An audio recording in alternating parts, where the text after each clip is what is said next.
There's an identity crisis here. They feel they don't belong, and they think that they need to be traditional Pakistani or traditional Middle Eastern to give them an identity, and with that comes the customs that those areas used to have. One boy told me that he wanted me to realise what he was feeling, and he said, yeah, man is a piece of gold and woman is a piece of silk, and if you drop a piece of gold in mud, you can wipe it clean, but if you drop a piece of silk in mud, it's stained forever. And his perception of women was that they're tainted. They are forever tainted. They think that allowing girls their own choices is somehow diminishing the honour of the family.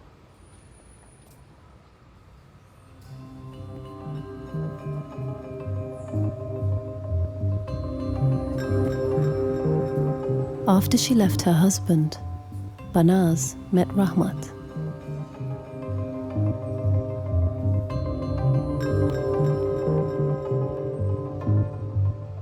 I think Banaz suddenly found a lot of freedom and a lot of joy and a lot of pleasure in meeting Rahmat.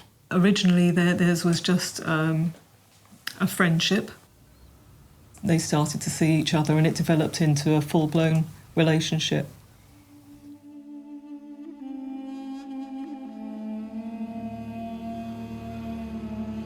Rahmat, he's a lovely guy. They had planned to have kids, they had names, they had plans for everything, yep. The police recovered dozens of texts between Banaz and Rahmat.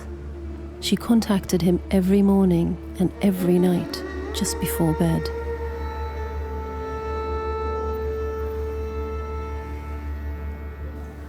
After Banaz left her husband, she was worried that men were following her in the street, and she felt that they had been sent by her husband.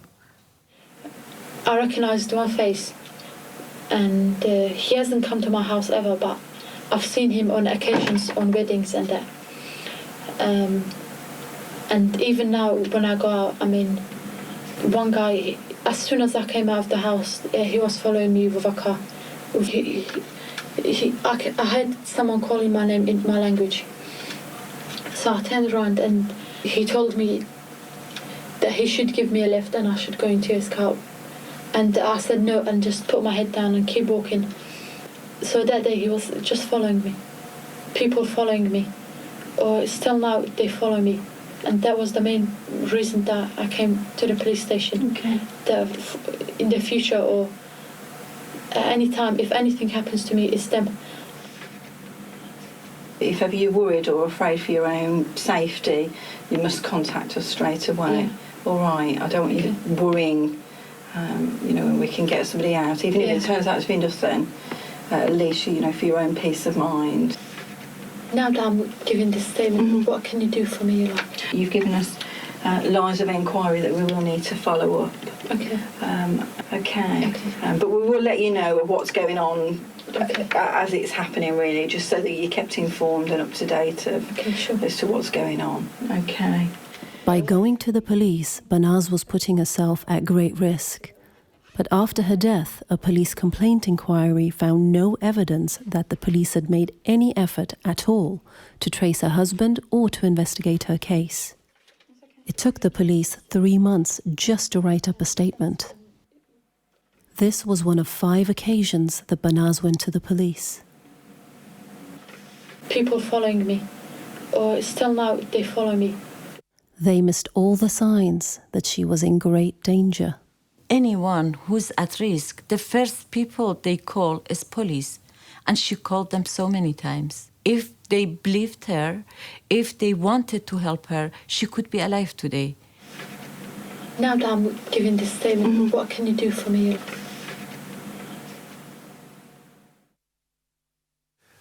In Banaz's case, there were almost a landslide of mistakes flowing from a lack of understanding and a lack of awareness, some poor policing, which we all recognise now.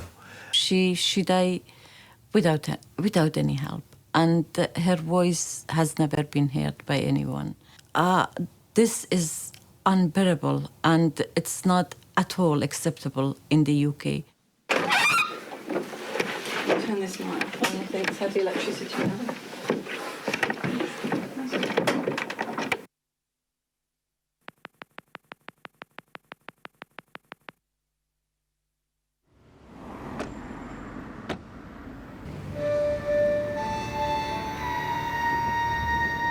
Banaz and Rahmat kept their relationship secret. But in December 2005, they were spotted here, outside Morden Tube Station.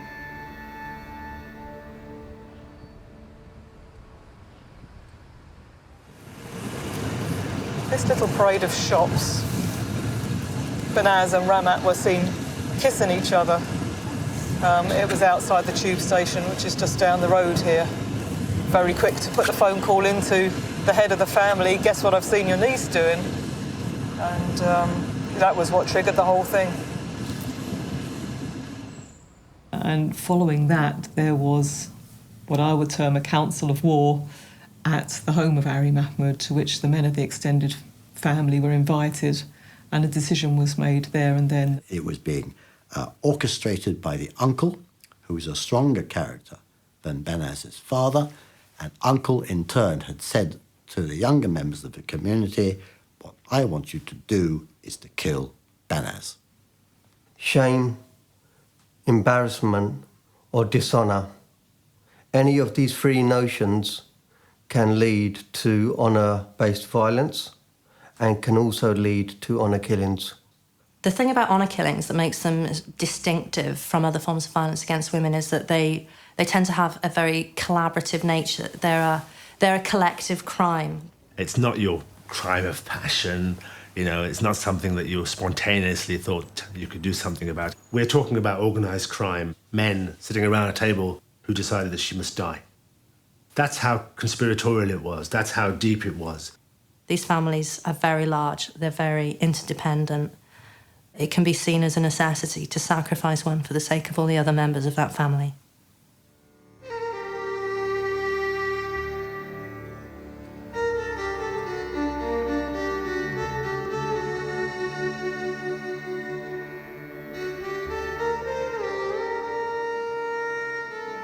On New Year's Eve, Banaz was tricked into going to her grandmother's house in Wimbledon. Her father said to her, you are required to come to your grandmother's house. He then got her to carry in a suitcase into the house. He'd also brought some brandy, and he virtually forced his daughter to drink brandy, obviously in the hope of stupefying her. He told her to sit on the sofa, look at the television, don't turn round, don't look at what I'm doing. And she did turn around and look at her father, and she caught him coming up on her wearing rubber gloves, training shoes, and she became aware in that instant that she was going to be killed. She knew that she was going to be killed.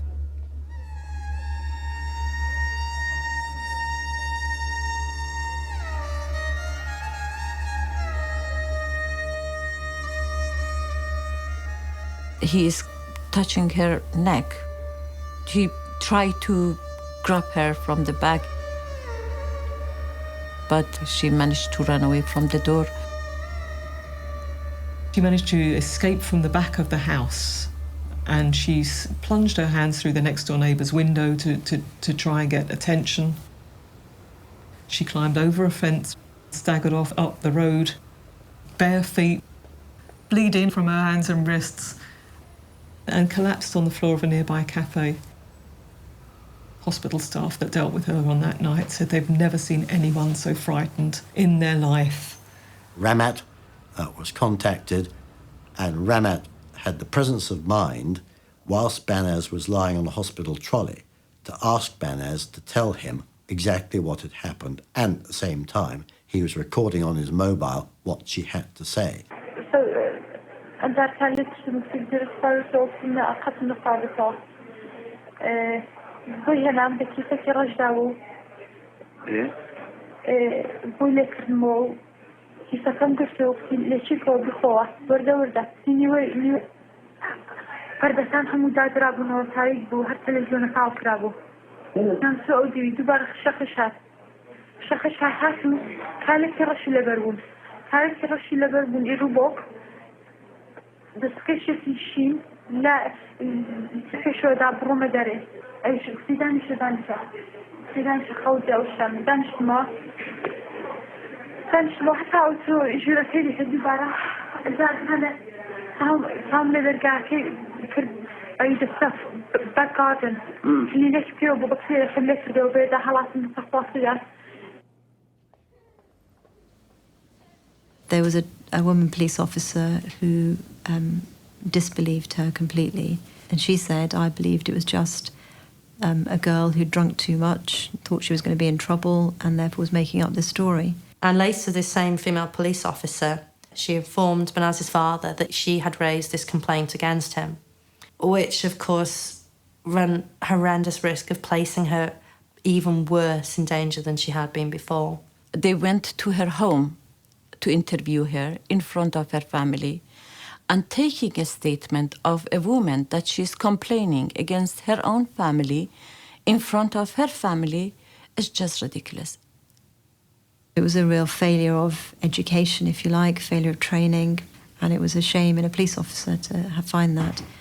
I think the hardest thing was that when she actually gave evidence, she was determined, as much as she could, to stick by her original account, and she wouldn't even... maybe it's difficult, because if you're a police officer, it's hard to stand up in court and say, maybe I got that wrong. It's hard, isn't it? On the other hand, it was clear she had got it wrong.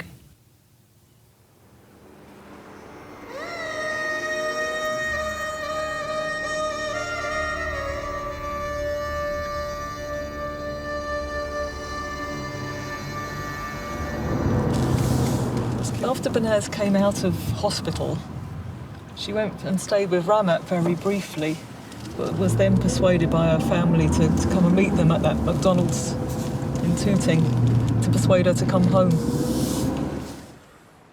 Banaz had said something along the lines of, if I run away, I'm dead. If I go home, I'm dead. So that sense of absolute futility, which goes some way to explaining her decision to go home. She didn't believe that her family would kill her.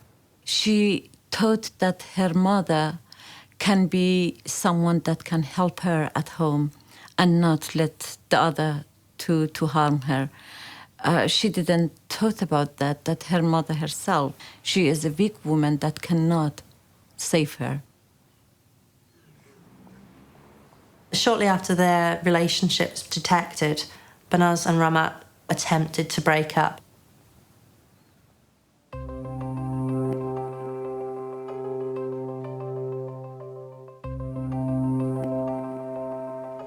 It didn't last. They weren't able to keep away from each other, so the relationship continued despite them both at this stage knowing that they were at risk.